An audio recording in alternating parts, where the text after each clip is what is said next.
Bonsoir à toutes et tous. Merci de nous rejoindre ce soir pour ce nouveau rendez-vous de nos dîners littéraires bruxellois. Vous connaissez pour la plupart la formule maintenant.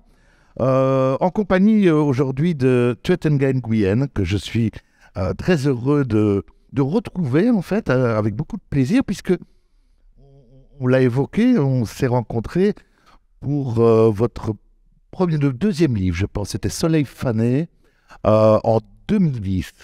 Voilà,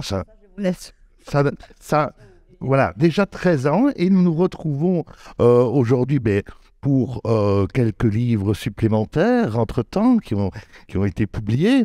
4 livres en fait, dont les 2 derniers, Soie et métal, que vous avez là, qui a été publié en 2019, et puis ce livre, Belgique, aux éditions Caire en 2021, qui est un recueil de 6 nouvelles, dans cette collection que vous connaissez peut-être, qu'on a déjà évoqué ici lors d'un précédent dîner littéraire avec Michel Perroquens, qui est une collection dirigée par Vincent Engel, qui invite des auteurs à écrire leur Belgique, leur passion pour la Belgique, pour les endroits qui leur sont chers, sous forme de nouvelles. Et Tuet Nguyen, vous avez collaboré en 2021 à cette collection.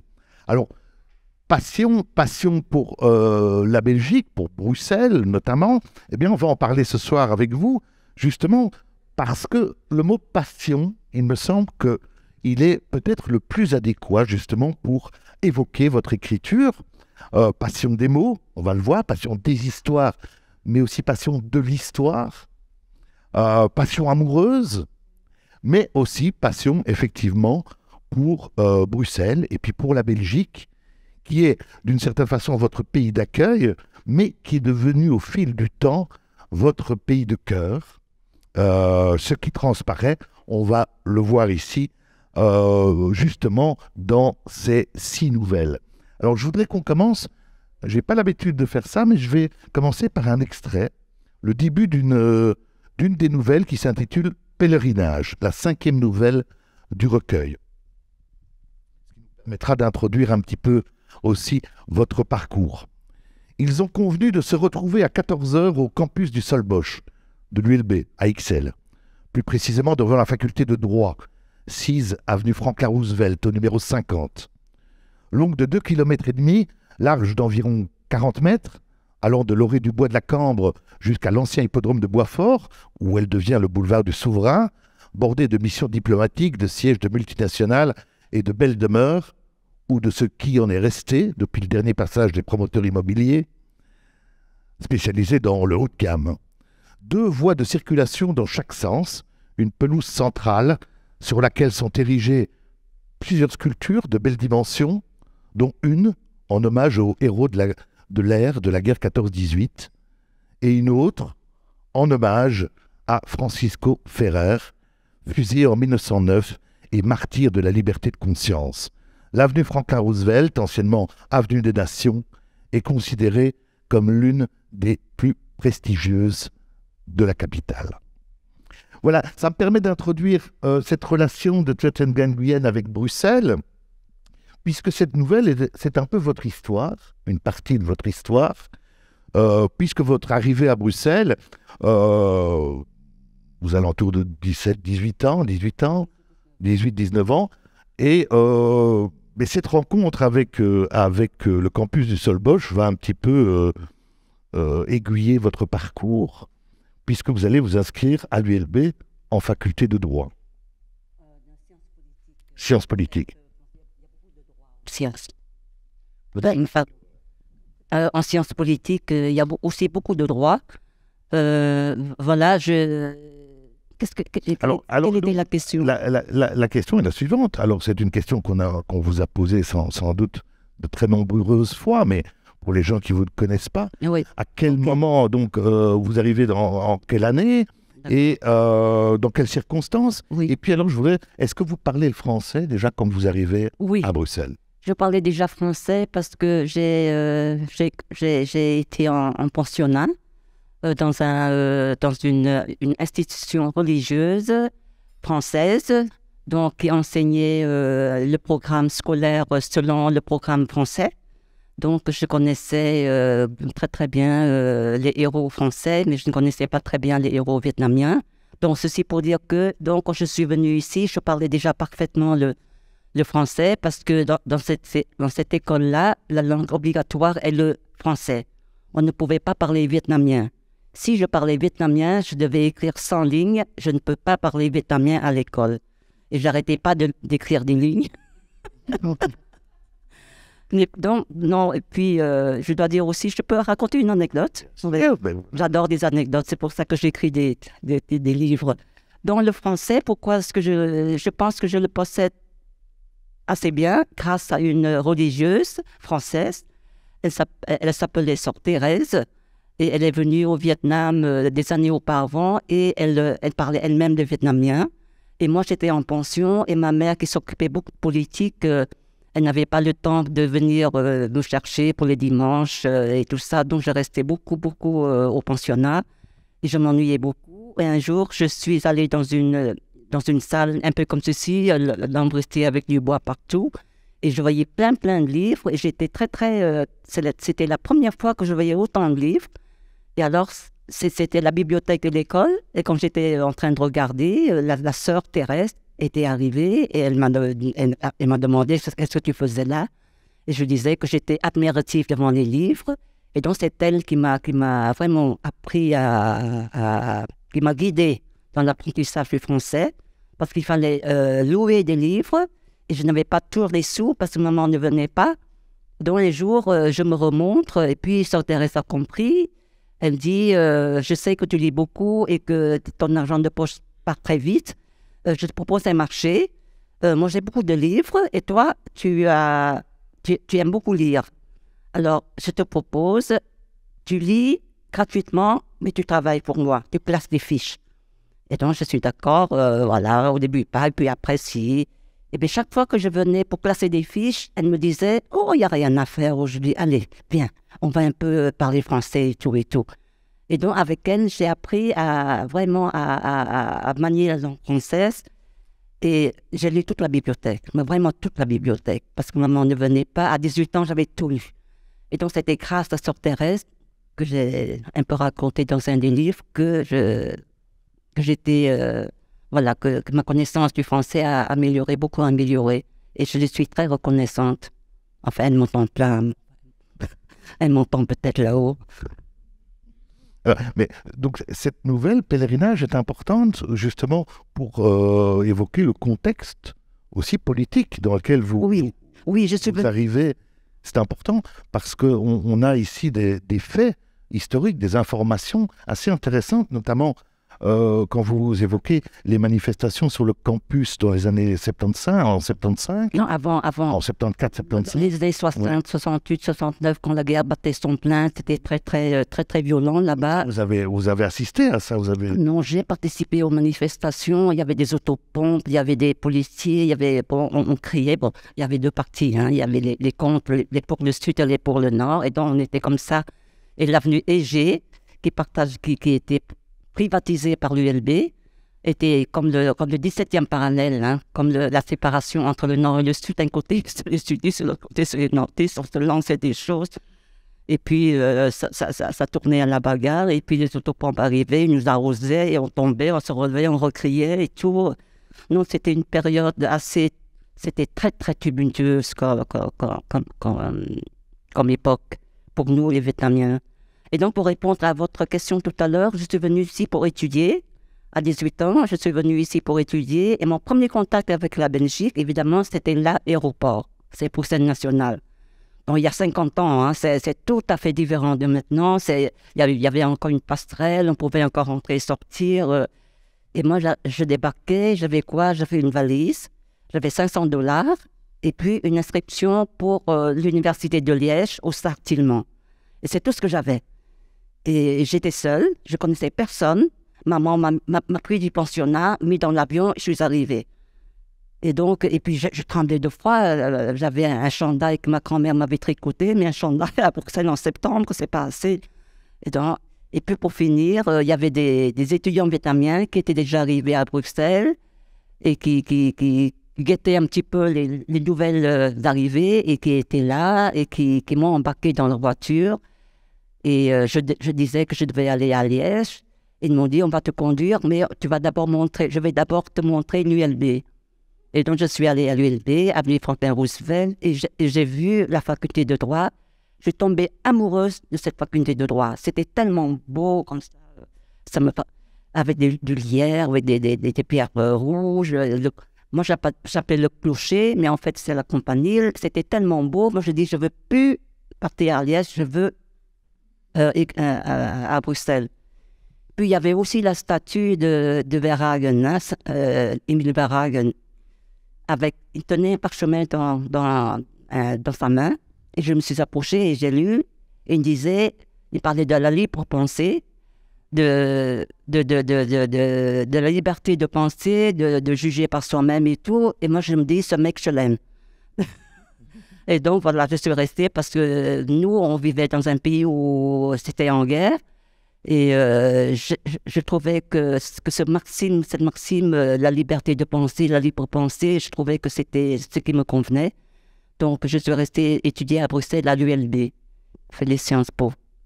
Oui, donc finalement, c'est Théodore Verhagen qui vous a fait rester à Bruxelles et qui vous a retenu pour pas devenir liégeoise. Non, oui. J'ai dû décommander parce que j'avais une chambre à Liège et pas une chambre à Bruxelles. Oui, j'ai dû décommander. Alors, ici, c'est vrai que dans cette nouvelle-là, c'est très bien rendu avec les deux amis Phong et Van qui se retrouvent des années plus tard sur le campus et qui évoquent avec tendresse, aussi avec nostalgie, ces années-là, en pointant aussi les grands changements qu'il y a eu à l'ULB sur le campus. Vous évoquez, moi, je me souviens aussi encore d'avoir connu le terrain de foot. Voilà. Oh là là, je suis trop triste. Ça, c'est vrai que c'était assez terrible. Un campus sans terrain de sport, pour moi, ça manque quelque chose. Oui. Enfin bon, voilà. Et donc, ces deux amis évoquent ça.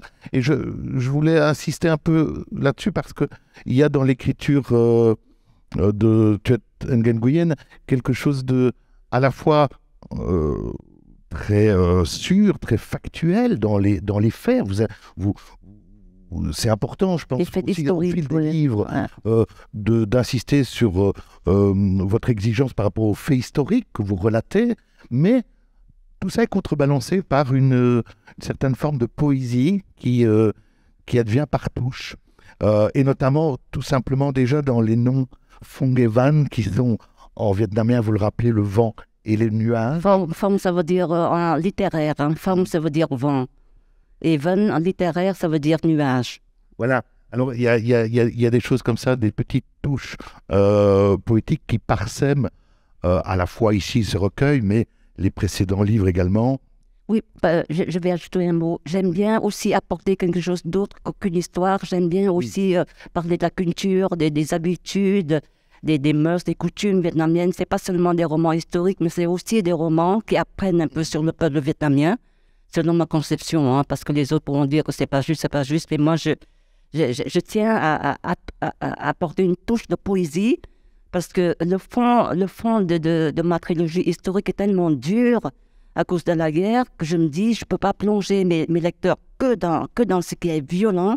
Je dois aussi lui donner un moment pour qu'ils respirent un peu, pour qu'ils s'humanisent, et donc je mélange de l'humour dedans, la poésie, de la tendresse, beaucoup de tendresse, parce que je trouve que sinon ce serait un livre d'histoire. Et moi, ça ne m'intéresse pas d'écrire un livre d'histoire, ça m'intéresse d'écrire l'histoire vécue par les gens qui l'ont vécue, pour ceux qui aimeraient connaître un peu l'histoire, l'histoire avec la grande H. L'histoire avec un grand H, c'est composé avec les histoires des petits H, des petites histoires. Et souvent, le grand H, il écrase les petites H. Nous, on n'est rien du tout. Et donc, je voulais faire le parallèle entre l'histoire grand H, cruelle, et les histoires des petites gens, des petites familles qui souffrent à cause du grand H. Et donc, il y a toujours une juxtaposition entre le grand H et le petit H. Et j'essaie de faire ça, j'essaie vraiment de faire ça. Avec effectivement beaucoup de narrateurs différents. Et donc, oui, c'est poésie. Il y a des choses, voilà, comme cette phrase, il est trop tôt pour le savoir, pour savoir si le vent et les nuages peuvent voyager ensemble. Oui. Je trouve ça très beau. Quand on sait effectivement que les deux protagonistes de la nouvelle sont en vietnamien, le vent et les nuages. Parce qu'on sent aussi qu'il y a dans cette amitié peut-être quelque chose de raté aussi. Oui, ils se sont aimés voilà. timidement au début, en étudiant. Puis la vie les a séparés, puis ils se sont rencontrés. Ils se sont dit, est-ce qu'on peut encore reprendre notre histoire? Est-ce que le vent et les nuages et le nuage peuvent voyager ensemble? Pour finir, je dis oui. Hein. C'est trop triste sinon. Bon, il y a d'autres nouvelles qui sont quand même assez tristes aussi, qui se terminent plutôt, en tout cas dans... Voilà, mais on va y revenir. Alors, on ne l'a peut-être pas dit, mais donc après votre installation à Bruxelles, vous êtes maintenant à Bruxelles ici, évidemment, depuis maintenant 40 ans. Oui, j'ai plus vécu à Bruxelles que dans mon pays. Dans mon pays, j'ai vécu jusqu'à 18 ans. Oui, c'est ça. Le reste du temps, c'est ici. Bon, mon parcours, c'est l'Asie, l'Europe, l'Amérique, l'Afrique. Je suis née en Asie, puisque je suis née au Vietnam. J'ai étudié en Europe, puisque j'ai étudié à Bruxelles.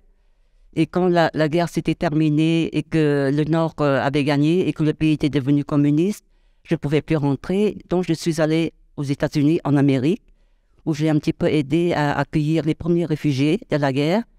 Et j'ai vécu là 2 ou 3 ans.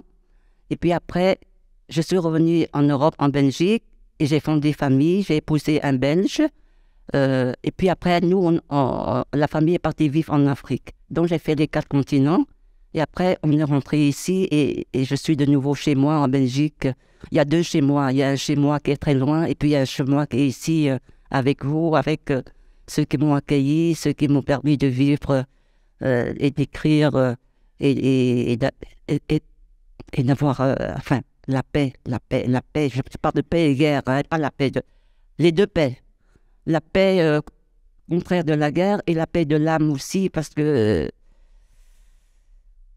c'est comme ça, parce que je suis chez moi avec mes amis, ma famille, et parce que l'autre l'autre pays est tellement loin. Donc voilà. Mais vous êtes retourné au Vietnam Oui, je suis revenue, je suis partie au Vietnam il n'y a pas longtemps. Je suis revenue il y a quelques mois, en novembre. Mais en tout et pour tout, je suis revenue seulement 4 fois, repartie 4 fois au Vietnam. Alors, justement, ça me permet de poursuivre avec le voyage. Vous venez de le rappeler, vous avez voyagé aux États-Unis, en Afrique, et finalement, Bruxelles reste... oui, c'est l'ancrage. L'ancrage, hein, c'est ça, exactement. Ouais. Et bon, finalement, qu'est-ce que vous qui avez beaucoup voyagé, qu'est-ce que Bruxelles, finalement, a peut-être de plus? Bruxelles, j'aime beaucoup Bruxelles parce que c'est une ville, pour moi, c'est une ville à taille humaine. Ça veut dire que on a tout, on a la culture, on a théâtre, on a cinéma, on a des concerts, des expositions, on a tout. Mais on ne doit pas courir comme à Paris où on devait faire des kilomètres et en plus dans des embouteillages.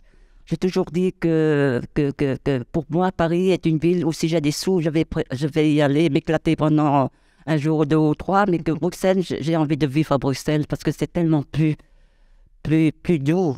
Enfin, pour moi, hein, plus doux, plus... on court moins, on sourit plus. Maintenant, on sourit de moins en moins, hein, mais on sourit plus ici qu'à Paris. Alors, et donc, en fait, ici, ce recueil est aussi finalement une déclaration un peu d'amour à Bruxelles, oui, d'une certaine façon. Quand les éditions Caire, quand Vincent Hegel m'a approché pour écrire, pour participer à la collection Belgique, j'ai refusé. C'est très rare qu'on refuse, que quelqu'un vous propose. J'ai refusé. Pourquoi est-ce que j'ai refusé? Parce que je suis vietnamienne de naissance. J'ai été adoptée par la Belgique et moi je l'ai adoptée aussi, hein, parce qu'il faut que l'adoption soit réciproque. Pour que le bonheur soit, pour que la paix soit là. Donc, c'était une adoption réciproque et j'estimais que j'avais quand même quand même un devoir de réserve vis-à-vis du pays qui m'a accueilli quand je n'avais plus le mien. Et que je ne pouvais pas écrire sur elle. C'est comme ça, c'est un peu de réserve, un petit peu de scrupule. Je n'avais pas envie d'écrire. Et justement, Vincent me dit, mais c'est intéressant, un regard de quelqu'un d'autre qu'un Belge ou qu'une Belge sur la Belgique. Tu dois vraiment écrire. Mais j'ai dit, mais je n'ai jamais écrit de nouvelles. Il me dit, oui, tu écris. Pour finir, j'ai accepté. Et quand j'ai accepté, j'avais paniqué. Hein. Je demandais à mes amis belges, les copains, les copines, écoutez, moi je dois écrire des nouvelles sur notre pays, sur la Belgique, mais je n'ai aucune idée. Vous qui êtes nés ici, vous connaissez bien vos ancêtres et tout, donnez-moi des idées. Puis ils me disent, mais c'est facile, hein, tu n'as qu'à écrire. Hein. Je dis, mais oui, mais qu'est-ce que je dois écrire? Mais tu n'as qu'à, et jamais aucune idée n'était venue, quoi. Je me disais toujours, mais il y a tellement de choses, mais je veux quoi, concrètement, quoi? Mais il y a qu'à. Et finalement, personne ne m'a incité. Et je l'ai écrit très, très vite.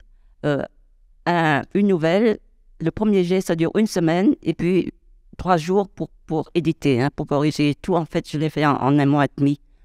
Et j'ai eu beaucoup de plaisir à l'écrire, ça, je pense. On le sent parce on va y venir, mais il y a aussi tout un côté humour aussi que vous avez complètement intégré. Mais justement par rapport à l'écriture roman et nouvelle, c'est vrai que vous n'aviez jamais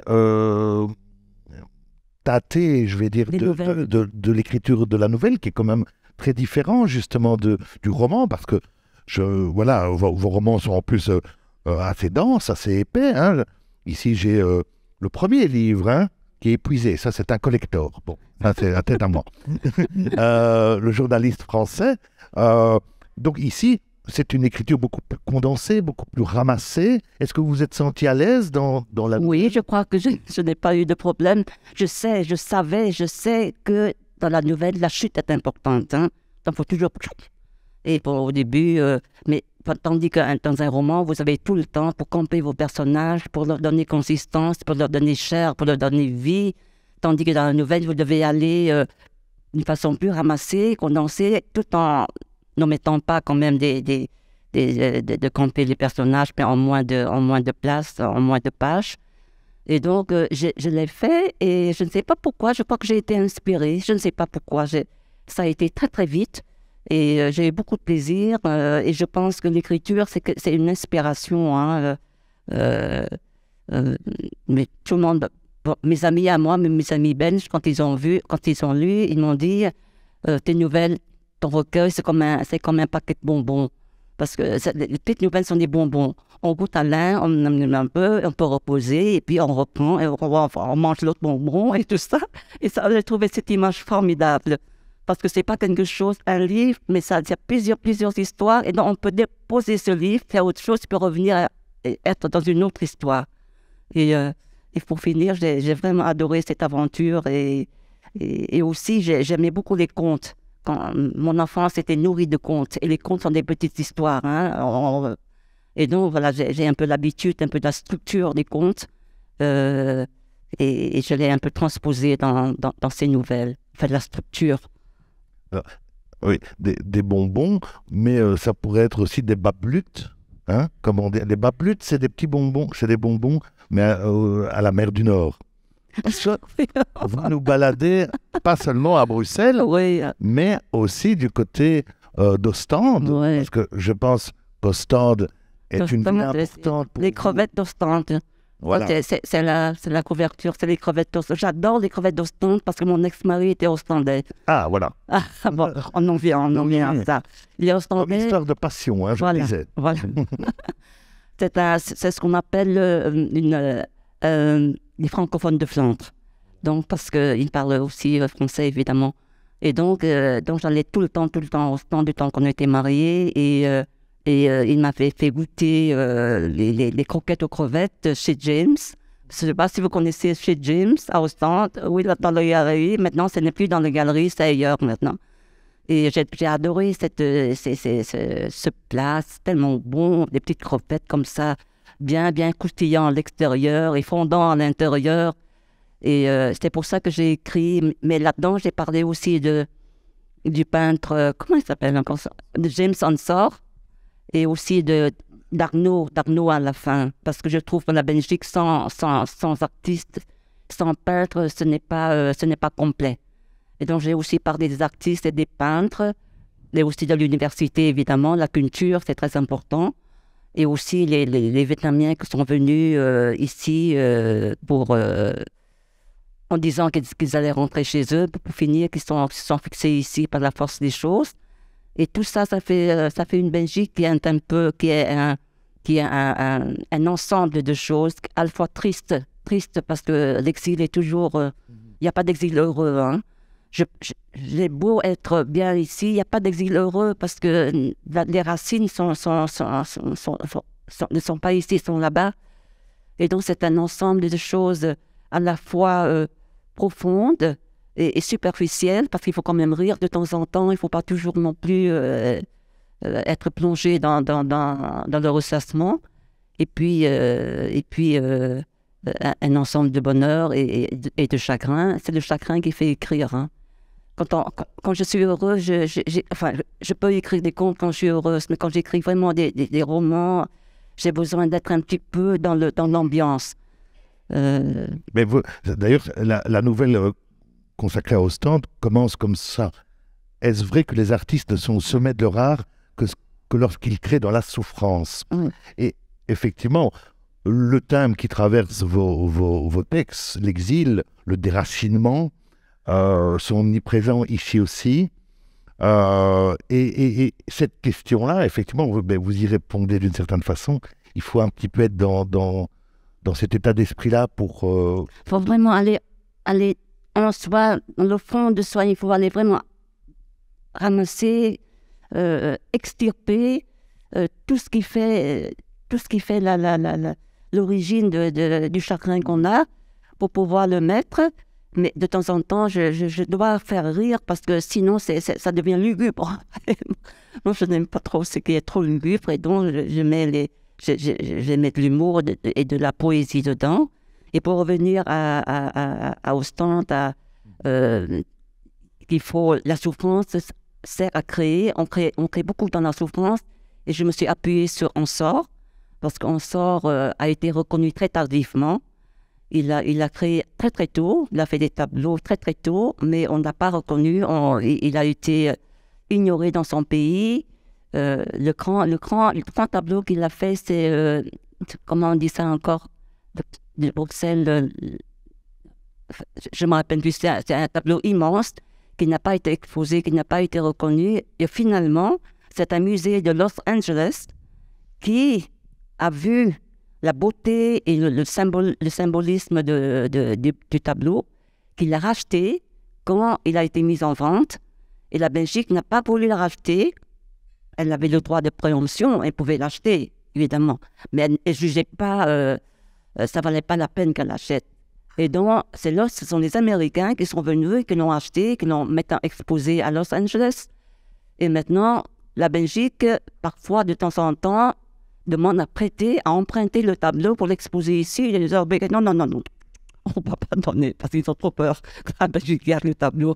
Donc voilà, c'est la souffrance Ensor, de n'avoir pas été reconnu dans son propre pays. Et c'est pour ça que je dis, et c'est pour ça qu'il crée tellement, parce que, d'après moi, mon interprétation de poète, donc il a été très, très inspiré par son chagrin, par sa douleur de ne pas être reconnu par ses pairs. Je pense que c'était le tableau L'entrée du Christ à Bruxelles. L'entrée du Christ à Bruxelles, merci beaucoup, merci beaucoup. Oui. Et vous voyez, c'est ce qui est toujours intéressant de pouvoir dévider, de tisser entre les nouvelles, c'est justement cette question de la souffrance dans la création. Vous évoquez aussi un vers de Musset. Ah oui. Les chants les plus désespérés sont les chants les plus beaux. Oui. Donc voilà, il y a des lignes comme ça, des lignes rouges qui traversse. Un petit mot maintenant. Mais par hasard, il y a quelque temps, une semaine ou deux, le thème revient de nouveau. Je ne sais pas pourquoi. Il y a quelqu'un qui a remis la question à l'ordre du jour en demandant, en discutant sur le thème, est-ce qu'il faut souffrir pour créer? Et là, ça m'a fait penser à ma nouvelle, et je crois que je crois qu'il y a une part de vérité, au moins une part de vérité. Alors, vous avez parlé d'Ensor. Bon, il y a une très très belle nouvelle que j'aime beaucoup, qui est Sunday Blues. Ah oui, Sunday Blues. Où là, il y a une référence à un autre peintre, à Edward Hopper, mais on va peut-être y revenir. Mais on parlait d'humour. Alors ça m'intéresse beaucoup parce que c'est vrai que vous contrebalancez constamment ce tragique ou cette difficulté, ce déracinement, cet exil, par justement des touches d'humour qui sont autant de clins d'œil, à mon sens aussi, à ces aspects étonnants et presque et surréalistes finalement de la Belgique, où vous écrivez « Rien n'est simple, tout est compliqué ». Et je voulais peut-être alors qu'on lise, pour introduire le côté humour, Oui, l'extrait de la première nouvelle, Les Vieux Amants. Ah, ok. Les Vieux Amants, c'est la première nouvelle du recueil qui en fait, oui, bien sûr, qui met en scène donc finalement un couple, mais c'est une métaphore des tensions communautaires dans le pays que vous apprenez à comprendre. Je pense que Les Vieux Amants, bien sûr, c'est Jacques Brel. Hein? Et Jacques Brel, c'est quelqu'un, c'est un chanteur que j'aime énormément. Il n'y a pas un livre où il n'est pas dedans, quoi. Il n'y a pas un livre où il n'est pas dedans, les paroles de ses chansons. Et donc, Les Vieux Amants, c'est le titre d'une de ses chansons. Comment fait Chine? Elle a échi, va jouer. Donc, je vais quand même le dire. Hein. Donc, Les Vieux Amants, c'est en fait les deux parties de la Belgique. Voilà, les Vieux Amants, parce qu'ils sont ensemble depuis 1830 et ils se chamaillent tout le temps, mais ils sont toujours là. Et donc, j'aime beaucoup les métaphores. Ils sont toujours là, se chamaillent tout le temps, se disputent, mais ils sont toujours là. Donc, ce sont les Vieux Amants. Parce qu'après 230 ans ou quoi, ça devient des Vieux Amants. Donc, c'est quelle page que je dois lire? Elle a commencé à... Ah oui.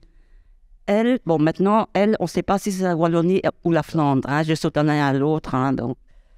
Elle a commencé à s'habituer à vivre seule, à se faire une raison. Trop de choses les séparent. Il y a d'abord la langue.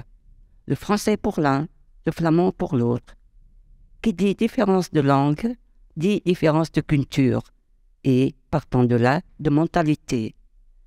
Même la géographie s'en mêle, avec la mer chez lui, dans le nord, et la montagne, ou ce qui en tient lieu, chez elle, dans le sud, à moins que ce soit l'inverse, la montagne chez lui et la mer chez elle. Entre les deux, il y a la barrière linguistique, devenue, avec le temps et les querelles de clochers, une frontière administrative, en conséquence de quoi, il y a des trains où la communication aux voyageurs se fait en flamand, puis passe en français, puis passe au français, sans crier gare entre deux gares. Les touristes ont perdu leur latin. We are still in Belgium. Are we not? Oui, sir, vous êtes toujours en Belgique. Mais we have left la Wallonie, où on parle français. Maintenant, we are in Flandre, où on parle flamand. Et dans la région de Bruxelles-Capitale, which sits between la Flandre et la Wallonie, you talk both flamand and français. Such a tiny country, and you have 2 languages. No, sir, 3 languages, because there is also l'allemand, qui se parle dans les cantons de l'Est. A minuscule territory which used to be part of Germany. Oh my God! And how am I supposed to know where I am? In Flandre, in Wallonie or in Cartoon de l'Est? Pardon, sir, c'est cantons et not cartoons, notre bande dessinée. Même si nous sommes connus dans le monde entier pour Tintin. Tintin, si vous voulez, qui est le héros des cartons créés par un Belge named Georges Rémy. I know Tintin. I read Tintin in America. Now my grandkids are reading it. It was written by Hergé. Hergé is the pen name de Georges Rémy, sir. And you know, if you are en Flandre or en Wallonie, les deux principales régions du pays, avec la région de Bruxelles-Capitale, you look at the colors, les poteaux, les feux de circulation, quand you are in town, et les couleurs des panneaux de direction, when you are on the road. Quand c'est blanc et rouge, it's la Wallonie. Quand c'est yellow and black, it's la Flandre. Oh, that's quite confusing, if I may. It's Belgium, sir. Mais ne vous tracassez pas. Tout notre secteur touristique, hôtels, shops, tour guides, comprend et speaks your language. Have a nice time visiting our beautiful country, monsieur. Voilà. Voilà ce que ça... Mais là, on le sent, effectivement. C'est quand on balance les moments de chagrin, moi, ça m'a fait tellement... Alors, c'est miraculeux l'écriture, enfin, voilà. C'est miraculeux l'écriture parce qu'on trouve tellement de choses dedans et c'est tellement satisfaisant, je suis trop contente. Alors, mais en parlant de langue, justement, bon, est-ce qu'il vous est déjà arrivé d'écrire en vietnamien? J'écrivais beaucoup en vietnamien quand j'étais au Vietnam. J'avais des dessins aussi carnets, des journaux. Hein, oui. Des notes Des journaux carrément, hein, des journaux intimes, oui. Et puis, en arrivant ici, j'ai un peu continué, mais maintenant, je ne connais plus assez le vietnamien pour pouvoir m'exprimer en vietnamien. Je connais mieux le français, j'exprime mieux les nuances en français. En fait, et même oralement, vous n'avez plus peut-être l'occasion de... Si, je parle encore vietnamien. Il y a un ami vietnamien qui est là. Je parle vietnamien, mais je mélange. Hein. Je mélange les trois, anglais, français et vietnamien, parce que j'ai la famille qui habite aux États-Unis. Quand je vais là-bas, je parle anglais et je mélange le vietnamien. Quand je parle ici, je parle français et je mélange le vietnamien. Donc, c'est tout un... mais voilà. Toute une bouillabaisse. C'est aussi un peu justement cet extrait que j'ai choisi pour montrer. Oui, c'est un bel... ce bouillonnement aussi des langues. Alors, évidemment, on pourrait poursuivre la discussion en parlant de la nouvelle dont j'avais parlé, ou en parlant aussi de... je voulais quand même qu'on revienne sur le parc de Wolvendal. Ah oui. Hein, parce qu'il y a des nouvelles où vous évoquez le parc de Wolvendal. Oui. Et ce qui m'a frappé aussi, c'est une très très jolie nouvelle, très fine, où la narratrice est une petite fille de 10 ans, oui. Hein, et ça m'a rappelé justement que dans votre premier roman, oui, c'est aussi une petite la narratrice était une petite fille. Oui. Je pense que c'est un angle que vous aimez beaucoup. J'aime beaucoup les enfants, j'adore les enfants. Je peux lire un petit message de... Oui, bien sûr. J'habite Uccle, hein, et j'habite Uccle, et de chez moi au parc de Wolvendal, il y a un arrêt de tram, mais je vais toujours à pied, donc c'est très proche. Et j'y vais beaucoup parce que je suis grand-mère, plusieurs fois grand-mère, et j'emmène toujours mes petits-enfants là, et je connais très bien ce parc. Et j'ai consacré une nouvelle à ce parc. Je vais vous lire un extrait. C'est le début, hein, donc c'est une petite fille qui parle. Dans le tram, j'observe le monsieur à la dérobée. Assis sur un siège solo, il regarde sans voir, par la fenêtre. Il n'y perd rien, car il n'y a rien à voir, sauf la mortelle monotonie des arbres qui défilent, des maisons qui se succèdent et des magasins qui se suivent. Élégant avec sa chemise beige, son pantalon bordeaux et ses chaussures brun foncé, il serre un bouquet de fleurs contre sa poitrine. Un bouquet destiné à une femme, sans aucun doute, dans mon esprit. D'abord, parce qu'en général, les hommes n'offrent pas de fleurs aux hommes. Ensuite, parce que ce sont des roses, et pas n'importe quelles roses, des roses rouges, rouges comme le rouge à lèvres passion, des pupes Lancôme de mon abri-trame. Une femme qui doit être son amoureuse, car ce n'est qu'à son amoureuse qu'on offre de telles fleurs. Une amoureuse qui doit être sa femme, car une alliance brille à son doigt.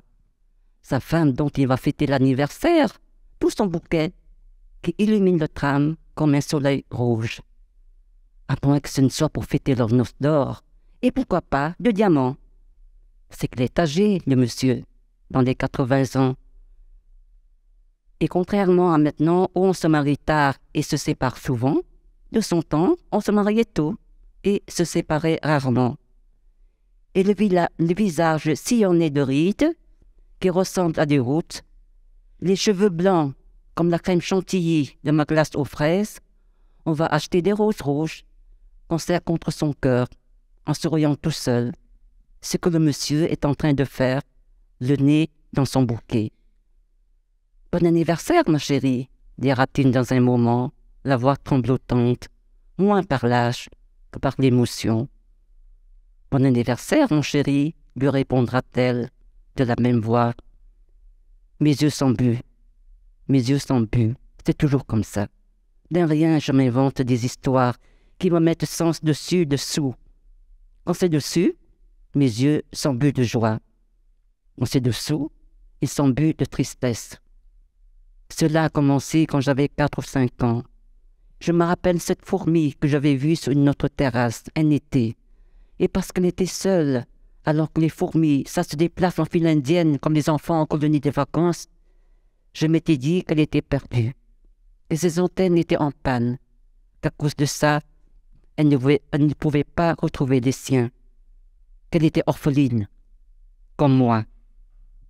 Là, mes yeux n'ont même pas eu le temps de s'embuer.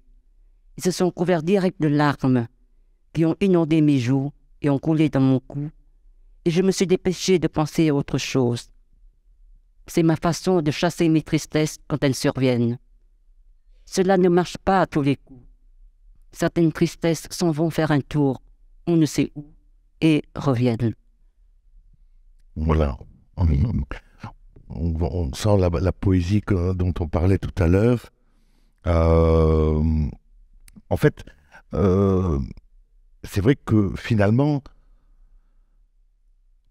ce recueil de nouvelles qui vous a été proposé par Vincent Engel vous a un petit peu finalement détourné du sujet de vos livres précédents qui était le Vietnam. Enfin, le Vietnam était très important, mais ici, ça vous a permis peut-être aussi de prendre un petit peu de distance par rapport au... Oui. En fait, j'étais en train d'écrire un livre sur le Vietnam et j'ai dû interrompre cette écriture-là pour refaire ce recueil de nouvelles. C'est vrai que ça fait une espèce de récréation, de pause, de break dans... De souffle. Oui, voilà. Mais quand même, il y a beaucoup de lecteurs qui auraient voulu que je parle plus de Vietnam dedans. Mais bon, les lecteurs, ils ont leur préférence, hein. Et ils ont dit que ça aurait été mieux que je parle plus du Vietnam, de ce que pensent les Vietnamiens, de la Belgique et tout. Mais j'en ai consacré 2 nouvelles sur 6. Et je trouve que, bon, il faut qu'on ait parlé des Belges, puisqu'on parle de la Belgique.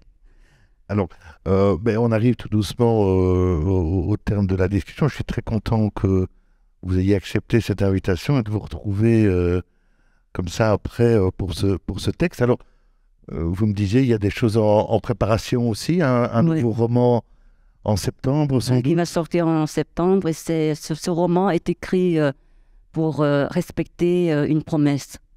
Une promesse que je ne voulais pas respecter au début parce que ça me posait d'écrire, mais que j'avais promis et je devais la respecter, surtout que la personne à qui j'avais promis était morte quelque temps après. Et donc je me suis dit que une promesse envers quelqu'un qui vit encore, je peux encore venir vous dire, madame, monsieur, je suis désolée, mais vraiment je ne peux pas, excusez-moi, pardonnez-moi 1000 fois, mais je n'arrive pas. Voilà, mais que quelqu'un qui est déjà mort, on ne peut pas aller le trouver et lui dire, voilà, je ne peux plus parce qu'il n'est plus là pour vous répondre. Donc la promesse est gravée dans le marbre. Et donc c'est pour ça que mais j'ai eu quand même beaucoup de bonheur à l'écrire. Sinon, j'aurais pas pu terminer. Et comme je l'ai écrit pendant la pandémie, j'ai glissé aussi des anecdotes sur la pandémie, sur le Covid. On va rire aussi, comme tu le dis, hein, parce que je mélange toujours le drame et la tragédie pour contrebalancer le thème, quoi. Parce que j'aime beaucoup rire malgré ma vie qui est assez mouvementée. c'est le rire qui sauve, hein, c'est le rire qui permet de surmonter les moments de chagrin. Avant de terminer, si j'ai le temps, je voudrais vous... est-ce que vous voulez entendre encore une histoire? J'en ai tellement. Et je vais vous raconter comment j'ai été publiée pour mon premier livre, qui est Le journaliste français. Et donc, j'écrivais beaucoup. Pendant que j'étais mariée, le Vietnam était vraiment à l'arrière-plan, parce que je ne pensais pas au Vietnam. J'avais mon mari qui était belge, les enfants qui étaient mi-belges, mi-vietnamiens. Et si j'avais écrit, c'est pour aussi... c'est pour eux, c'est pour mes enfants, parce qu'ils ont le droit de connaître aussi l'autre moitié de leur origine. Hein. L'origine belge, ils les connaissent, puisqu'ils sont ici. L'origine vietnamienne, si je leur raconte pas, ils vont pas savoir. Et donc, ma trilogie historique sur le Vietnam, c'est pour mes enfants que je l'ai écrit, et pour mes petits-enfants aussi. Comme ça, ils savent pourquoi je suis là et pourquoi... Nana. Et donc j'ai écrit le premier livre. Mes amis me disaient qu'ils aimaient mon écriture, et donc ils me poussaient à publier, et je n'osais pas publier parce que je n'avais pas confiance en moi. Pour finir, je me suis inscrite à un atelier d'écriture, et c'est là que j'ai rencontré Vincent Engel. On était au début 30, un peu plus de 30 étudiants et étudiantes, et avec le temps, le nombre a baissé, et pour finir, le dernier cours, on était 4. Et donc, vraiment, on était 4. Et puis, je ne sais pas pour quelle raison, cette école était fermée. Et donc, j'ai invité tout le monde chez moi parce que c'était tout près. Et donc, on est venu chez moi. Et après le cours, Vincent a dit, je sais que pendant l'année, je n'ai pas pu vous suivre aussi près que j'aurais voulu parce que vous étiez trop nombreux.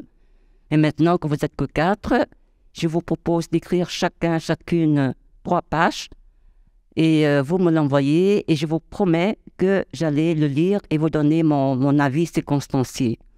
Et c'est tout ce que j'attendais. C'est tout ce que j'attendais quand je m'étais inscrite, c'est d'avoir un avis d'un professionnel sur mon écriture et je ne l'avais pas eu parce qu'on était trop nombreux.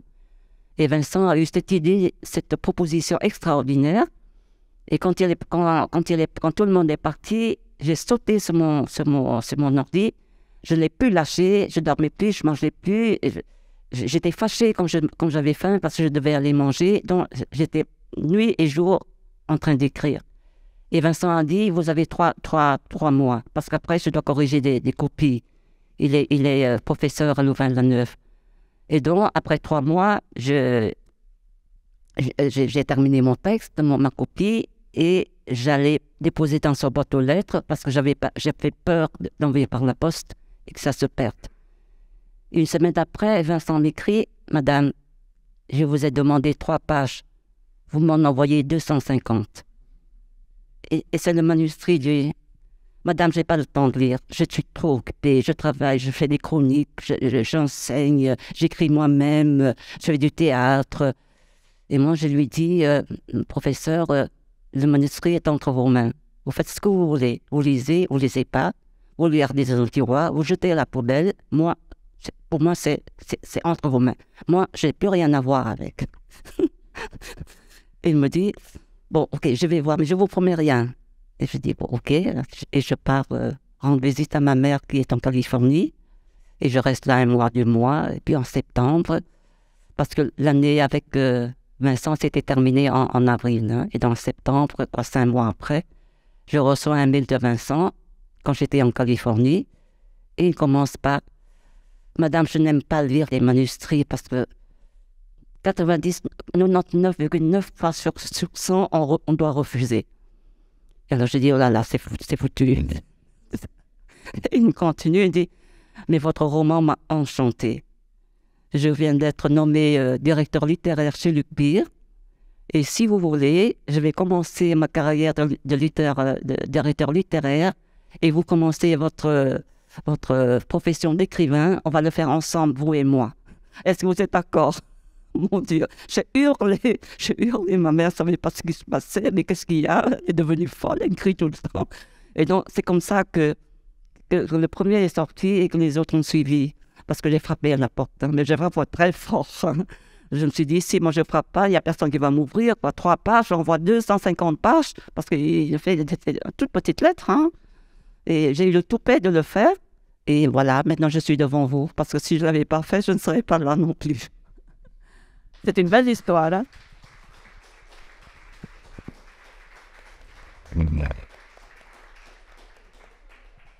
Voilà, merci à vous, merci beaucoup pour cet échange. Je suis très content. Ben voilà, c'est aussi le plaisir de l'animateur de pouvoir suivre comme ça au long cours les parcours d'auteurs. Et puis, ben, on suivra en septembre la suite.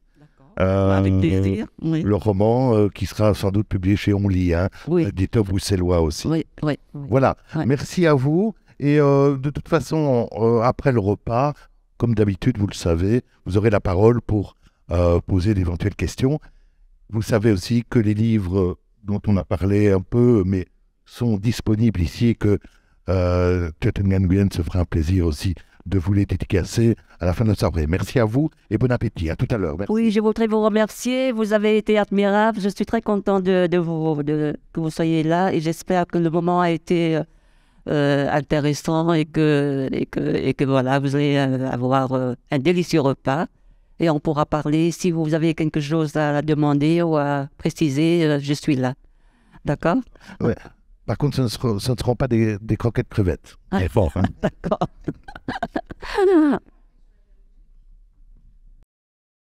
Maison de la